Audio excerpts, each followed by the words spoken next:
I mean, who doesn't love lobster? But everyone always boils lobster, and I think that can be a bit boring. I mean, boiled lobster is a bit like boiled potatoes. Now, think about roast potatoes. That's so much better, isn't it? And that's exactly where my lobster carpaccio comes in. Lobster, in my opinion, loves flavor. And my dish is savory, it's sweet, it has a hint of bitter, it has some fabulous textures, as you will see. It's really simple, really quick. Everyone can do it. I used to serve it in Michelin-starred restaurants when I used to be a head chef there. And today, I'm gonna do something really special on top of it to complete the dish. I invited a friend of mine, and he's an amazing winemaker, and he will match our lobster carpaccio with the perfect wine. Oh, here he is. He's on his way, that's great. So you will love him. Him and I are so similar in our thinking in so many ways. We are both strong believers that you actually should tackle a problem before it occurs. I mean, I haven't fully worked it out, but he did. And when we discussed it last time, he said that the problem is that you don't always know exactly what the problem is. Sometimes it's just around the corner, but you don't always know what the corner is. Do you know what I mean? No. Well, maybe we can discuss that a bit further when he is here. So hang in there, and you will see something really special. So break open the lobster from the side. So just get a little bit of help with a knife, then just sort of break away the shell. Keep all the shells because you can turn that into a lobster bisque. Take out the tail. And be really careful, you don't want to damage it. And for that dish, you could perfectly use some frozen lobster. There's absolutely no issue because you're not going to cook it. I always roll it a little bit in glad wrap. You don't have to do that. It's just a chefy thing. So I get some really good shape and, tightness onto that lobster, and I can make the tail really round, which is going to look nicer later on. And the cutting is also much easier.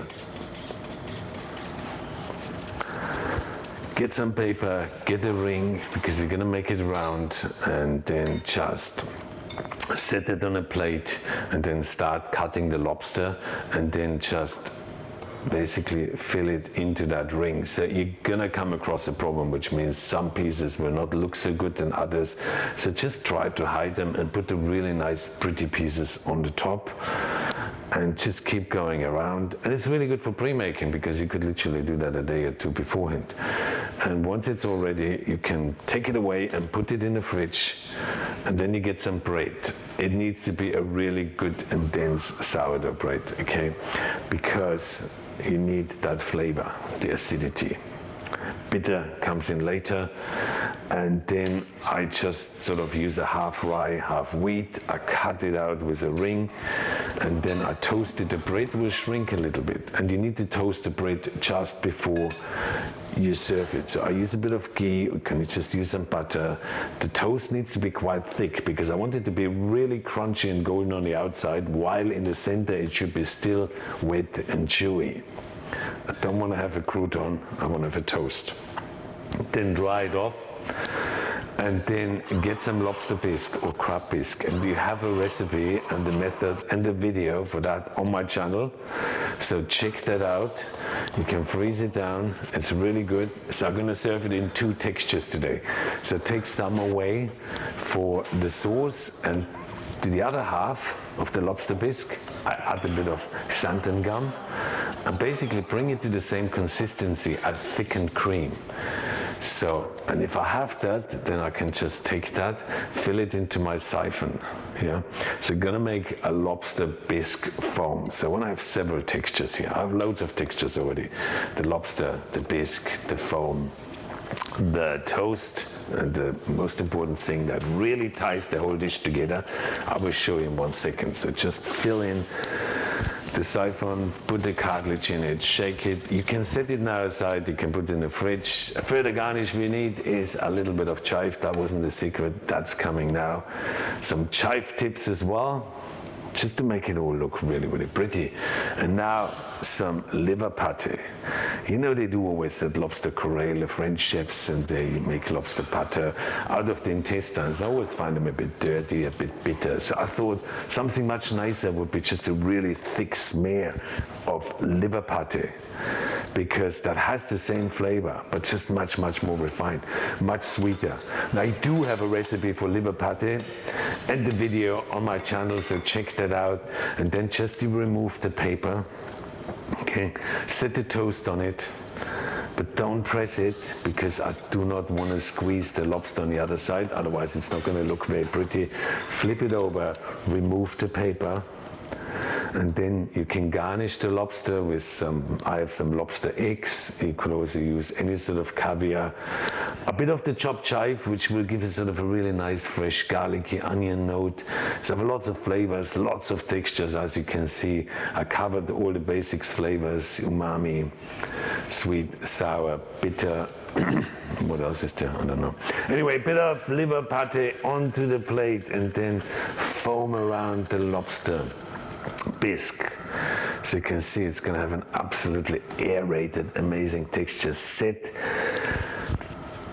the lobster tart, toast, carpaccio, whatever you want to call it, on it. Foam up the other half of your bisque, and then just spoon it really nicely around. And here we go. It's a super simple dish. You can serve it slightly warm. If you keep the bisque hot, you can serve it cold. Everything could be pre-made, sitting in the fridge. And doesn't it look fantastic?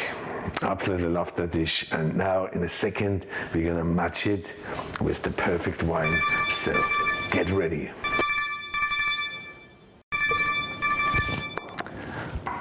Hey, what's happening? What the fuck are you?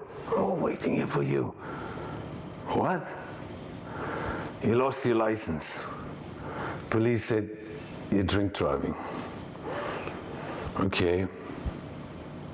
But you didn't drink while you drove. So what's the problem then?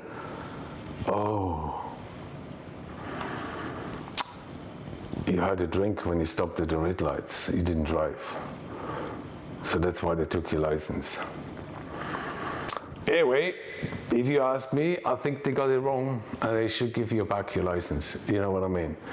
And also, you should tell them there's no problem, because some people, they can drink and drive, and some can't, and you're just one of them who can. Okay? So there shouldn't be much an issue if you explain that properly. You know, I don't think they have a case. Anyway, you know, you should always tackle a situation before it becomes a problem. You know what I mean? Anyway, tell them there is no problem. It's typical for the police. They always try to find issues where there aren't any. Okay, I'll call you back later, yeah?